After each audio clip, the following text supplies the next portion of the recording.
ప్రియమైనటువంటి దేవుని పిల్లలారా, ఈ రోజున మనం నేర్చుకునబోయే పాట ఏంటంటే సోమరులు నిష్ఫలులు అనగా ఎవరు? ఏం పాట నేర్చుకోబోతున్నాం అక్క చెప్పండి. సోమరులు నిష్ఫలులు అనగా ఎవరు?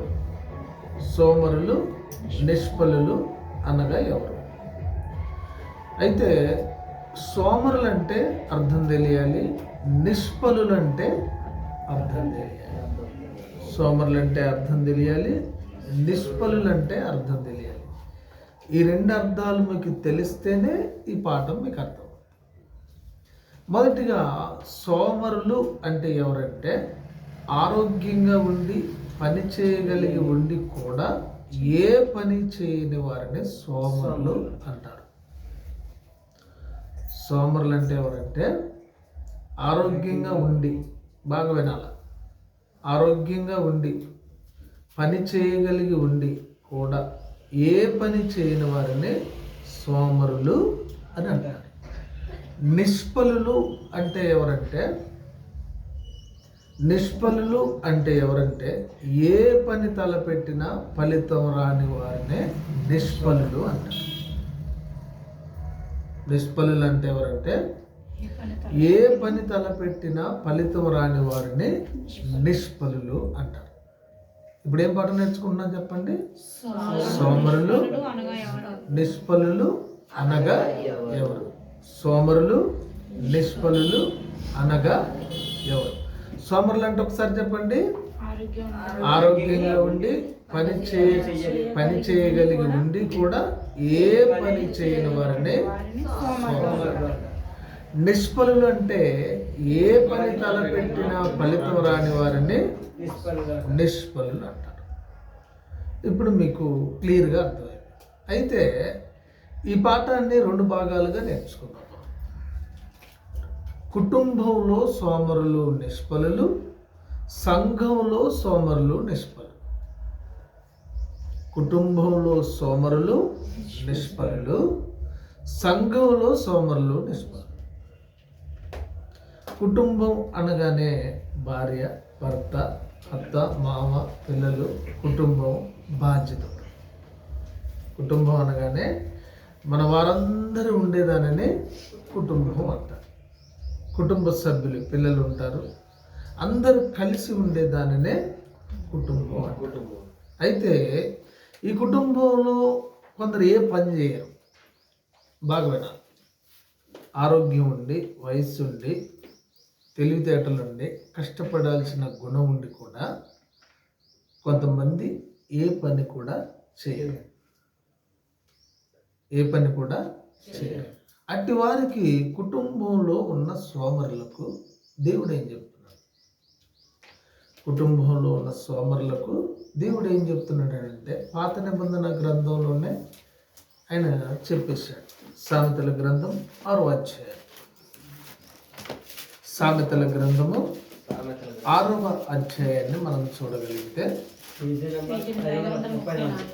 500 చూడండి. 6వ అధ్యాయము 6వ వచనం. సోమరి చీమల యొద్దకు వెళ్ళుము, వాటి నడతలు కనిపెట్టి జ్ఞానం తెచ్చుకో. కుటుంబంలో కుటుంబాన్ని పోషించుకోలేని వారికి చెప్తుంది ఏంటంటే ఫస్ట్ సోమరిని ఎక్కడికి వెళ్ళమంటున్నాడు? చీమల యొద్దకు వెళ్ళు, వాటి నడతలు కనిపెట్టి జ్ఞానం తెచ్చుకో. నువ్వు ఎక్కడికి వెళ్ళాల్సిన అవసరం లేదు. ఏ పని చేయకుండా ఉండే సోమరి ఎక్కడికి వెళ్ళాలంటే చీమల దగ్గరికి వెళ్ళాలి. ఎందుకు వెళ్ళాలి చీమల దగ్గరికి? బలము లేని జీవులు చీమలు. చీమలు ఏమన్నా బలం కలిగినవా? లేదు. మనల్ని కొట్టగానే ఎట్లా కొట్టగానే చచ్చిపోతాయి. అయితే వాటి దగ్గర ఏం జ్ఞానం ఉంది? నేర్చుకోవాల్సిన జ్ఞానం చీమల దగ్గర ఏముంది చెప్తున్నాడు. వాటికి న్యాయాధిపతి లేకున్నను, పై విచారణకర్త లేకున్నను, అధిపతి లేకున్నను.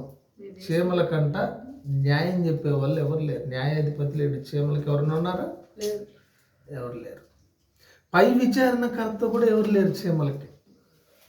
పై విచారణ ఇది తప్పు ఇది రైట్ అని చెప్పే విచారణకర్త కూడా ఎవరు లేరు. అధిపతి కూడా ఎవరు లేరు చీమలకి. న్యాయాధిపతి లేడు, విచారణకర్త లేడు, అధిపతి లేడు. బాగా వినాలి చీమలకి. అయితే అవి వేసవి కాలమందు ఆహారము సిద్ధపరచుకొనును, కోతకాలమందు ధాన్యమును కూర్చుకొనును. ఆహారం ఎప్పుడు దొరికింది?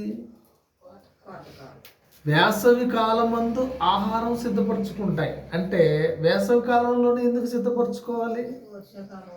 వర్షాకాలంలో చీమలు వెళ్ళలేవు, నీళ్ళు ఉంటాయి కదా, నీళ్ళు ఉంటుంది, పని జరుగుతుంటుంది, చీమలు వెళ్ళలేవు. కానీ వేసవి కాలంలో వెళ్ళి ఆహారాన్ని తెచ్చుకొని దాచుకుంటాయంట. ఎప్పుడన్నా మీరు ఏమన్నా కదిలిస్తే భూమిలో పాత గోడలు కానీ లేకపోతే ఏమైనా బండలు తీసినా సరే, ఏమైనా కదిలించినా కానీ చీమలు పెట్టుకున్న ఆహారం బయటపడుతుంది. నేను చూసారా చూడలేదా? అంటే చీమలు ఒక దగ్గర స్టోరేజ్ చేసుకుంటాయి ఆహారాన్ని, ఒక దగ్గర సేవ్ చేసుకోవటం ఉంటుంది అన్నమాట, స్టోరేజ్ చేసుకుంటాయి. కోతకాలం మందు ధాన్యము కూర్చుకొని, కోతలు తగ్గుతాయి కదా, అప్పుడు పోయి ఒడ్లు తెచ్చుకొని దాచుకుంటాయి. ఎందుకు ఇవన్నీ చేస్తున్నాయి? న్యాయాధిపతి లేడు, పై విచారణకర్త లేడు, అధిపతి లేడు. అయినా వాటికి ఎవరో చెప్పినట్టు తెచ్చే ఆహారాన్ని దాచుకొని ఏమని చెప్తున్నాడు చూడు. ఇప్పుడు సోమరి గురించి మాట్లాడుతూ, ఎందాక నీవు పండుకొని ఉండు సోమరి, ఎందాక నీవు పండుకొని ఉండు, ఎప్పుడు నిద్ర లేచదు, ఇంకా కొంచెము నిద్రించనని, కొంచెము కునికిదనని, కొంచెపు సేపు చేతులు ముడుచుకొని పరుండదనని నీవు అనుచుండు. అందుచేత దోపిడిగా ఆడు వచ్చినట్లు దారిద్ర్యము నీ వద్దకు వచ్చును, ఆయుధదారుడు వచ్చినట్లు లేమి నీ వద్దకు వచ్చును. కొంతమంది సోమవారం నుంచి పనికి వెళ్తా అంటారు, మంగళవారం నుంచి పనికి వెళ్తా అంటారు, 1 తారీఖు నుంచి పనికి వెళ్తా అంటారు, కానీ అసలు పనికి పూర్వం ఏమండి డేట్లు ఫిక్స్ చేస్తారు. ఏమయ్యా పనికి వెళ్ళవు, ఏందయ్యా బాబు పనికి వెళ్ళవు అంటే, సోమవారం నుంచి నీ కంటికి కనపడితే చూడు మళ్ళా అంటారు. అయితే దేవుడు చెప్తున్న మాట ఏమిటంటే, ఆ సోమరులకు వచ్చేది ఏంటంటే, మొదటిగా దోపిడిగాడు వచ్చినట్లు దారిద్ర్యం వస్తుందంట సోమరికి. మరలా ఆయుధదారుడు వచ్చినట్లు లేమి నీ వద్దకు వచ్చు. సోమరి కుటుంబ బాధ్యతలు మడిచి తిరుగుతున్నటువంటి వారికి, కుటుంబంలో ఉన్నటువంటి సోమరులకి దేవుడు చెప్తున్న మాట, నువ్వు ఎక్కడికి ఏ క్లాస్కి వెళ్ళాల్సిన అవసరం లేదు, ఎలా పని చేయాలని ఎక్కడికి పోవసరం లేదు. ఫస్ట్ ఆఫ్ ఆల్ నువ్వు చీమలను పరీక్ష చేయి, చీమల దగ్గరికి వెళ్ళి జ్ఞానాన్ని నేర్చుకో. చీమల దగ్గరికి వెళ్ళి జ్ఞానాన్ని నేర్చుకో. పని దొరికే కాలం అంతా ఇంట్లో కూర్చొని, పని లేని కాలంలో నేను పనికి పోతా అని క్యారేజ్ కట్టుకుని తిరుగుతున్నావు అనుకో, అప్పుడు దొరికిద్దా పని? పౌలు గారు దొరకదు. చీమలకు ఆ జ్ఞానం ఉంది. కోతకాలంలో ఆహారాన్ని సిద్ధపరచుకుంటాయి, వేసవి కాలంలో ఆహారాన్ని సిద్ధపరచుకుంటాయి, వర్షాకాలంలో కూర్చొని తింటాయి. అంటే దీని అర్థం ఏమిటంటే, సోమరికి దేవుడు చెప్పే మాట ఏమిటంటే, పని ఉన్నప్పుడే పని చేసి రూపాయి పొదుపు చేసుకో. నీకు కరువు వచ్చినప్పుడు, ఇబ్బంది వచ్చినప్పుడు, రోగం వచ్చినప్పుడు, ఆపద వచ్చినప్పుడు అవి ఉపయోగపడతాయి. అంతే తప్ప ఏ పని చేయకుండా జీవితం ఎట్లా గడుస్తుంది? అందుకని కుటుంబంలో ఉన్న సోమరికి దేవుడు చెప్పాడు ఈ మాట. కుటుంబంలో ఉన్న సోమరులకు దేవుడు చెప్తున్న మాట. కొంతమంది పనికి వెళ్ళమంటే, నాకు పని గండం ఉంది పోనండి అంటారు. పని గండం అంటే పని పోతే చచ్చిపోతాడని చెప్పారండి, నాకు పని గండం ఉంది, నేను బాగూడదు అంటారు. ఏ పని లేని వాడికి పర్ల జోలికి పోవటం వాడి పని. ఏ పని చేయలేని వాడు, పని ఆరోగ్యంగా ఉండి కూడా పని చేయని వాడిని దేవుడు చెప్తున్న మాట ఇది. అయితే ఇప్పుడు కుటుంబంలో ఉన్నటువంటి సోమరులు, నిష్ఫలులు అంటే ఏ పని తలపెట్టినా ఫలితం ఏ పని తలపెట్టినా ఫలితం ఫలితం. ఏ పని చేయండి, ఏ షాపులో ఉంచండి, ఏ వ్యాపారం చెప్పండి, ఏ ఉద్యోగం చెప్పండి, ఏ పని తలపెట్టినా దాన్ని కంటిన్యూగా చేయలేరు, అనుభవాన్ని పొందుకోలేరు, నిష్ఫలులు. ఒక వ్యాపారం పెట్టే, ఒక ఉద్యోగం పెట్టే, ఒక కూలి పనికి వెళ్తున్నావు, లేకపోతే ఒక దగ్గర ఉద్యోగం చేస్తున్నావు, లేదా ఒక ఒక సొంతంగా పని నువ్వే ప్రారంభించావు కాబట్టి అది నష్టమా లాభమా, దాని వలన ఉపయోగం ఉందా లేదని తేల్చేదాకా దాంట్లో అనుభవాన్ని సంపాదించాలి. అంతేగాని సోమవారం ఒక పని, మంగళవారం ఒక పని, బుధవారం ఒక పని, శుక్రవారం ఒక, గురువారం ఒక పని, శుక్రవారం ఒక పని, శనివారం ఏ పని నీకు రాదు. ఏ పనిలో నువ్వు ప్రావీణ్యత అనేది పొందలేవు. అందువల్ల నిష్ఫలులు అన్నాడు అనమాట. అంటే ఏ పని తలపెట్టినా మధ్యలోనే ఆగిపోద్ది, అది మధ్యలోనే ఆగిపోద్ది. కుటుంబంలో ఉన్న సోమరులకు, నిష్ఫలులకు దేవుడు చెప్తున్నమాట. సెకండ్ వన్, రెండో భాగం ఏంటి? సంఘములో ఉన్న సోమరులు, నిష్ఫలులు. సంఘము అంటే దేవుని రాజ్యం, మనం కూడుకునే సంఘం, దేవుని సన్నిధి. ఈ సంఘంలో కూడా సోమరులు ఉన్నారంట. అయితే ఎలా ఉన్నారు వాళ్ళు అంటే, ఒకసారి తీతు పత్రిక 1వ అధ్యాయము, కొత్త నిబంధన గ్రంథము, తీతు పత్రిక 1వ అధ్యాయము, కొత్త నిబంధన గ్రంథము, పేజీ నెంబర్ 197.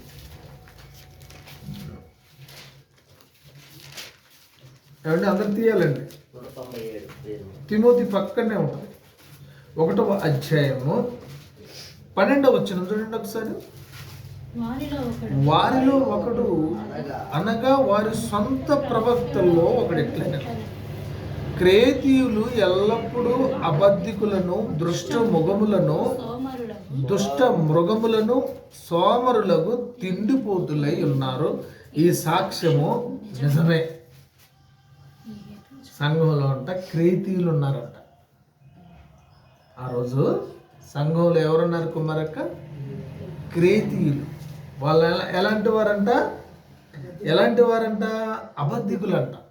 పని చేయడానికి డబ్బులు కావాలి, ఏం చెప్తేస్తారు? అబద్ధం చెప్తేస్తారు. అంతేనా కదా? అబద్ధికులను, దుష్ట మృగములను, సోమరులకు తిండిపోతులై ఉన్నారు. ఈ సాక్ష్యం నిజమేనంట. ఇది గారు చెప్తుంది అంటే ఏమిటంటే, ఏమంటే దుష్ట మృగాలండి వాళ్ళు, సోమరులండి, తిండి కోసం ఏమైనా చేస్తారండి, అలాంటి వాళ్ళు ఉన్నారండి. ఈ సాక్ష్యం నిజమే అన్నాడు. ఎవరైనా? పౌలు గారు రాశాడు అనమాట. సంఘంలో ఉన్నటువంటి వారికి, సంఘములో ఉన్న సోమరులకి, తిండిపోతులకు దేవుడు సాక్ష్యం ఇచ్చు పౌలు గారి ద్వారా రాయించాడు అనమాట. క్రేతీయులంట తిండిపోతులు, సోమరులు, దుష్ట మృగములు అయి ఉన్నారంట. అయితే దేవుని పిల్లరా, అలాంటి వాళ్ళని మీకు విషయం తెలుసా? సంఘంలో పని చేయకుండా ఉన్నవారు అన్నం తినడానికి వీల్లేదు అన్నాడు దేవుడు. పని చేయని వాళ్ళనే అన్నం తినొద్దు అన్నాడు. అది చేయగలిగి ఉండి, ఆరోగ్యంగా ఉండి, రెక్కలకు బలం కలిగి పని చేయని వాళ్ళని అన్నం తినొద్దు, మానేసేయండి మీరు అన్నాడు. ఉంది ఆ మాట. ఎక్కడుంది ఆ మాట? 1 తెస్సలోనికీయులకు రాసిన పత్రిక 3వ అధ్యాయము, 1 తెస్సలోనికీయులకు రాసిన పత్రిక 3వ అధ్యాయము,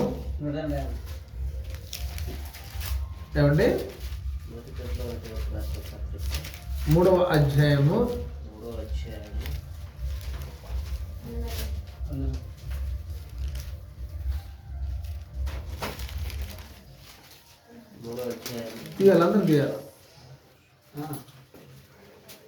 3వ అధ్యాయం 11-12 వచ్చిన.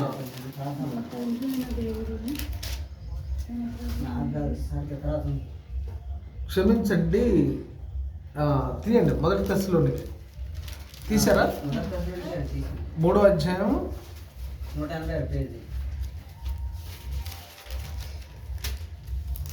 2వ తెస్సలోనికీ చూడండి.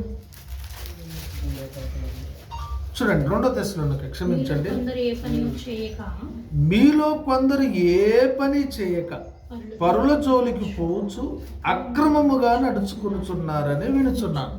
కొందరంట 2 తెస్సలోనిక 3వ అధ్యాయము 11వ వచనం, మీలో కొందరు ఏ పని చేయక పరుల జోలికి పోవచ్చు అక్రమముగా నడుచుకునుచున్నారని వినుచున్నాను. అట్టి వారు నెమ్మదిగా పనిచేయచ్చు సొంతంగా సంపాదించుకున్న ఆహారం భుజింపవలెనని మన ప్రభువైన యేసుక్రీస్తు పేరిట వారిని ఆజ్ఞపూర్వకంగా హెచ్చరించుచున్నారు. ఎప్పటికి కూడా చూడండి, చాలా మంది పెద్ద వయసులో ఉన్న వాళ్ళు ఒకళ్ళు పెడితే అసలు తినరు, వాళ్ళే సంపాదించుకుని అంటారు. నేను అప్పుడే నా పని అయిపోయిందా, అప్పుడే నా వయసు అయిపోయిందా, నేను కష్టపడి పని చేస్తా అంటారు. 60 వచ్చినా 65 వచ్చినా వయసు 70 వచ్చినా కూడా. కానీ ఈ సంఘంలో ఉన్న వాళ్ళంట ఏ పని చేయక, తెస్సలోనిక ప్రాంతంలో ఉన్న వాళ్ళు ఏ పని చేయక, వాళ్ళకున్న పని ఏంటంటే పలానాలో ఇంట్లో ఏముంది, వీళ్ళ ఇంట్లో ఏముంది, వాళ్ళ ఇంట్లో ఏముంది, ఇవన్నీ ఒక దగ్గర వేసుకొని కూర్చొని మాట్లాడుకోవటం వాళ్ళకున్న పని. ఇది ఏ పని చేయనోడికి ఏం పని ఉంటుంది? ఏ పని చేయనోడికి ఏం పని ఉంటుందండి? ఇదే పని. అందుకనే దేవుడు చెప్తున్న మాట ఏమిటంటే, మీలో కొందరు ఏ పని చేయక పరుల జోలికి పోవచ్చు అక్రమముగా నడుచుకొనుచున్నారని నేను వినుచున్నాను. అట్టి వారు నెమ్మదిగా పని చేయొచ్చు సొంతంగా సంపాదించుకున్న ఆహారము భుజించవలెనని మన ప్రభు అయిన యేసుక్రీస్తు పేరిట వారిని ఆజ్ఞపూర్వకంగా హెచ్చరించారు. 10వ వచనంలో, మరియు మేము మీ యొద్ద ఉన్నప్పుడు ఎవడైనను పని చేయనొల్లని ఎడల వాడు భోజనం చేయకూడదని మీకు ఆజ్ఞాపించింది కదా. పని చేయనుడంట అన్నం తినొద్దంట. సంఘంలో ఉండి దేవుని జ్ఞానం ఎరిగి ప్రభు అయిన క్రీస్తుని ఎరిగి పని చేయకుండా ఉండకూడదు. పని చేయాలి. మనకు ఆరోగ్యం ఉన్నన్నాళ్ళు, రెక్కలు కాళ్ళు చేతులు ఉన్నన్ని రోజులు, వయసు ఉన్నన్ని రోజులు, సహకరించిన రోజులు కూడా కష్టపడే గుణం ఉండాలి మనిషికి. కష్టపడే తత్వం ఏర్పాటు చేసుకోవాలి. అందుకని ఏమన్నాడైనా, మీలో కొందరు ఏ పని చేయక పరుల జోలికి పోవచ్చు అక్రమముగా నడుచుకొనుచున్నారని వినుచున్నాను. నేను చెప్పాను కదా, నేనున్నప్పుడు మీరు ఏ పని చేయనప్పుడు భోజనం చేయకూడదు అని అన్నా. కాబట్టి ప్రియమైనటువంటి దేవుని పిల్లలారా, ఏం పాఠం నేర్చుకుంటున్నాం మనం చెప్పండి? సోమరులు నిష్ఫలులు అనగా ఎవరు? సోమరులు నిష్ఫలులు అనగా ఎవరు? సోమరులు అంటే ఎవరండి? ఆరోగ్యంగా ఉండి పని చేయగలిగి ఉండి కూడా ఏ పని చేయని వారిని సోమరులు అంటారు. నిష్ఫలులంటే ఏ పని తలపెట్టినా ఫలితం రాని వారిని నిష్ఫలులు అంటారు. ఏ పని తలపెట్టినా ఫలితం రాని వారిని నిష్ఫలులు అంటారు. అయితే 2 భాగాలుగా చెప్పుకున్నాం. కుటుంబంలో ఉన్న సోమరులకి ఎవరి దగ్గరికి వెళ్ళి చూడమన్నాడు? క్షేమల దగ్గరికి వెళ్ళి జ్ఞానం తెచ్చుకోమన్నాడు. కష్టపడి పని చేయకపోతే దారిద్ర్యం వస్తుందని, ఆయుధదారుడు వచ్చినట్లు, దోపిడి దొంగ వచ్చినట్టు నీకు కరువు వస్తుందని అన్నట్టుగా రాశాడు ఆయన. మరి సంఘంలో ఉన్న వాళ్ళకి చెప్పాడు, క్రేతీయులు ఎల్లప్పుడూ దుష్ట మృగములను అబద్ధికులను తిండిబోతులై ఉన్నారు, ఈ సాక్ష్యం నిజమే అన్నాడు. మరలా తెస్సలోనిక ప్రాంతంలోకి వచ్చేసరికి, మీలో కొందరు ఏ పని చేయక పరుల జోలికి పోతున్నారు. ఎందుకని? నేను ఉన్నప్పుడు ఆజ్ఞాపించాను కదా, ఏ పని చేయని వాడు భోజనం చేయడు. కాబట్టి నెమ్మదిగా సొంతంగా సంపాదించుకున్న ఆహారం భుజింపవలెనని మీకు చెప్తున్నాను. కాబట్టి ప్రియమైనటువంటి దేవుని పిల్లలారా, సోమరులు నిష్ఫలులు సంఘంలో కానీ కుటుంబంలో కానీ ఎవరంటే, ఆరోగ్యంగా ఉండి వయస్సు ఉండి పని చేయగలిగి ఉండి దేవుని పని అయినా బాధ్యతతో కూడుకున్న కుటుంబ బాధ్యతనైనా పని చేయని వారిని సోమరులు. నిష్ఫలులు అంటే ఎవరంటే, వాక్యం చేత ఇంకొకరిని ప్రార్థనకు తీసుకురాలేకుండా, వాళ్ళే ప్రార్థన బంద్ చేసి దేవునిలో ఎదగకుండా, కుటుంబ విషయాల్లో కూడా ఏ పని తలపెట్టినా ముందుకు రాకుండా, ఏ పనిని సక్రమంగా నిర్వర్తించిన వారిని నిష్ఫలులు అన్నారు. ఫలితం లేని వారు అన్నారు. కాబట్టి ప్రియమైనటువంటి దేవుని పిల్లలారా, ఎంతమంది సోమరులు ఉన్నారు చేయొద్దండి. ఎంతమంది నిష్ఫలులు ఉన్నారు? కాబట్టి సోమరితనం కానీ నిష్ఫలత్వం కానీ భక్తిలో కుటుంబ విషయాల్లో మనలో దరి చేరకూడదు. ఈ పని చేద్దాంలే, రేపు చేద్దాంలే అనుకోకూడదు. రేపటి పని ఇయ్యాలి చేయమన్నారు పెద్దలు. సమయస్ఫూర్తి, జాగ్రత్త, హుషారు, చురుకుదనం, తెలివి, వివేచన కలిగి పనిచేస్తే మనం ఐశ్వర్యవంతులు అవుతాం. సంఘంలో కూడా ఉత్సాహంగా పనిచేస్తే దేవుడు అన్నాడు, ఉత్సాహంగా ఇచ్చువానిని దేవుడు ప్రేమించును. కాబట్టి ప్రేమైనటువంటి దేవుని పిల్లలారా, మనము సోమరులు కావద్దు, నిష్ఫలులు కావద్దు. సోమరులు నిష్ఫలులు అయితే ఎలాంటి వాళ్ళు అయిపోతారంటే, ఒకసారి చెప్పాడు చూడండి, 2 పేతురు మొదటి పత్రిక, పేతురు గారు రాసిన 2వ పత్రిక మొదటి అధ్యాయము, పేతురు గారు రాసిన 2వ పత్రిక మొదటి అధ్యాయము, మొదటి అధ్యాయము చూడండి, 8వ వచనం. ఇవి మీకు కలిగి విస్తరించిన ఎడల అవి మన ప్రభువైన యేసుక్రీస్తును గూర్చిన అనుభవ జ్ఞాన విషయములో మిమ్మును సోమరులైనను నిష్ఫలులైనను కాకుండా చేయను. ఇవి ఎవనికి లేకపోవునో వాడు తన పూర్వ పాపములకు శుద్ధి కలిగిన సంగతి మరిచిపోయి గుడ్డివాడును, దూరదృష్టి లేని వాడగును. అందువలన సహోదరులారా, మీ పిలుపునకు ఏర్పాటు నిశ్చయం చేసుకున్నట్టుకై మరీ జాగ్రత్త పడుడి. ఆయన చెప్పాడు ఏమేమి ఉండాలో. కాబట్టి ప్రియమైనటువంటి దేవుని పిల్లలారా, మనము సోమరులుగా నిష్ఫలులుగా ఉండరాదు. సంఘంలో అయినా కుటుంబంలో అయినా మనము దేవుని ఎడల పనికి వచ్చేవారిగా, దేవుని పని చేసేవారిగా, కుటుంబంలో మనము ఇతరులను ప్రేమించేవారిగా, పోషించేవారిగా మన బాధ్యతలు. సంఘంలో మనము దేవుని పనిని విస్తరించేలాగా, ఇంకొంతమందిని ప్రభువులోకి నడిపించే విధానంలో పనిచేయటానికి ఈ రెండింటిని సమకూర్చుకొని పనిచేయటమే ఉద్దేశమే ఈ పాఠం. ఏ పాఠం నేర్చుకున్నాం మనము?